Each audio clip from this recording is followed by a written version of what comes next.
មានបាបចង់ដល់រាប់មានពេលហើយឡើយ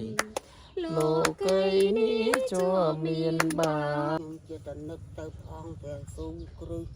ជួយខ្ញុំឲ្យខ្ញុំជាជួយខ្ញុំតាំងពីមុនមកជួយមែន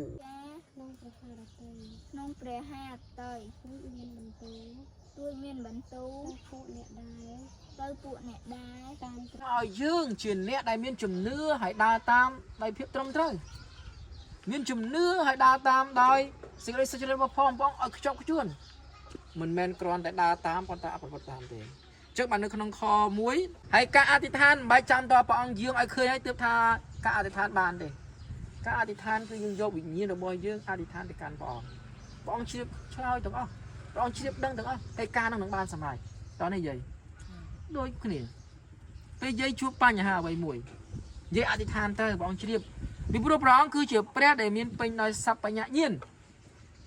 អ្វីទៅដែលហៅថាសព្វញ្ញញាណមានន័យថាញាណរបស់ព្រះអង្គនៅគ្រប់ទីកន្លែង